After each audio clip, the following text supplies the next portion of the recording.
बड़ी खबर के साथ बड़ी खबर इस वक्त मिल रही है पश्चिम बंगाल के कोलकाता से, जहां पर आईआईएम में युवती से रेप की खबर है। कॉलेज के हॉस्टल में युवती के साथ रेप हुआ है। पुलिस ने आरोपी छात्र को फिलहाल गिरफ्तार भी कर लिया है और गिरफ्तारी के बाद उसे कोर्ट में पेश किया गया, जहां से 7 दिन की पुलिस रिमांड पर छात्र को भेज दिया गया है। बताया जा रहा है कि कर्नाटक का रहने वाला ये छात्र है। आईआईएम के हॉस्टल में लेकर ये युवती को पहुंचा था, वहीं पर रेप की घटना को अंजाम दिया, जैसा कि पीड़िता ने बताया है। इंडियन इंस्टीट्यूट ऑफ मैनेजमेंट यानी कि आईआईएम कलकत्ता के छात्र पर एक लड़की ने रेप जैसा गंभीर आरोप लगा दिया। इस मामले में कोलकाता पुलिस ने बताया कि एक लड़की ने हरिदेवपुर पुलिस स्टेशन में शिकायत दर्ज कराई थी कि आईआईएम कॉलेज के हॉस्टल में एक स्टूडेंट ने उसके साथ में रेप किया। मामला दर्ज होने के बाद में आरोपी महावीर टोपनवार उर्फ परमानंद जैन को अरेस्ट कर लिया गया है। आरोपी एमबीए का 2nd ईयर का स्टूडेंट है, जिसके बाद में आरोपी छात्र महावीर को पुलिस ने हिरासत में लेकर अब पूछताछ की और पूछताछ के बाद गिरफ्तार कर लिया। आरोपी को कोलकाता कोर्ट में पेश किया गया, जहां से उसे 7 दिन की पुलिस हिरासत में भेज दिया गया है।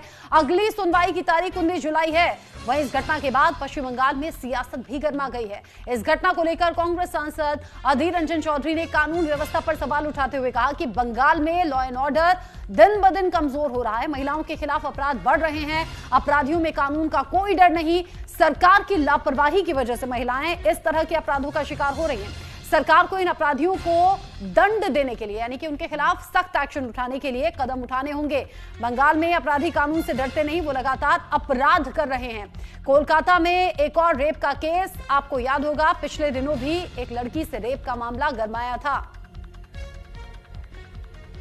The accused was arrested last night and today he was produced before the court of Lanet CJM Alipur. We prayed for police custody, accused prayed for bail. They submitted that it was consensual. We submitted that no, the prima facie investigation reveals that there was offence was committed. Medical evidence supports our version, rather version of the victim. And we said that it was as to this is a premier institute of our country. So in respect to accused, we stated that that was a matching merit with mismatching mental health. कल रात को हमको 11 बजे phone आया, उसका friend का phone आया, आपको बेटे को अरेस्ट किया है।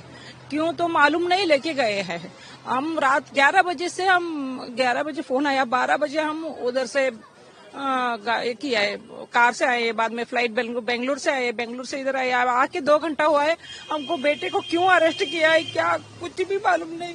मैं एक बार एडमिशन के लिए आई थी, अभी आई।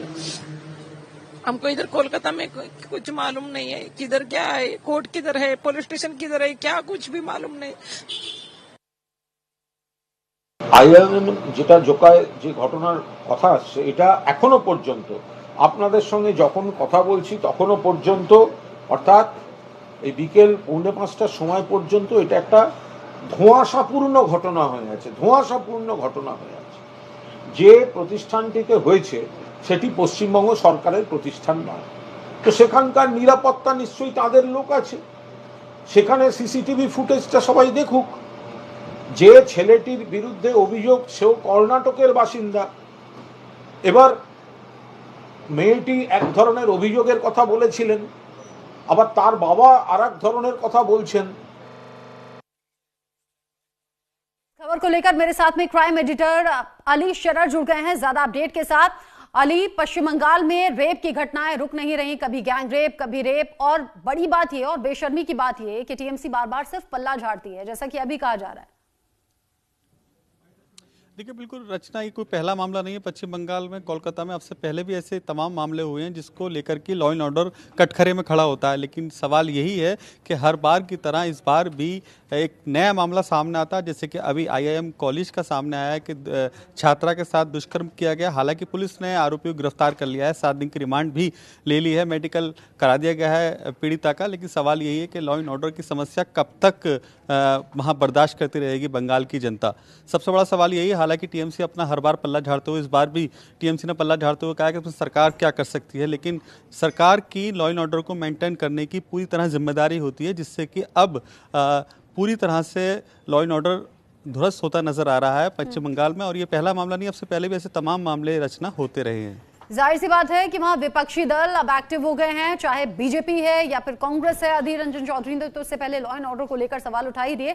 बहुत शुक्रिया आपका, क्योंकि अब कुणाल घोष जो कि टीएमसी के नेता हैं वो ये कह रहे हैं कि आईआईएम तो केंद्र सरकार के अंडर में आता है, इसमें भला हम क्या करें। इससे ज्यादा बेशर्मी या फिर बेतुका बयान और क्या होगा। आगे बढ़ेंगे, अगली बड़ी खबर यूपी के गाजियाबाद से है, जहां पर थूक जिहाद का केस सामने आया है।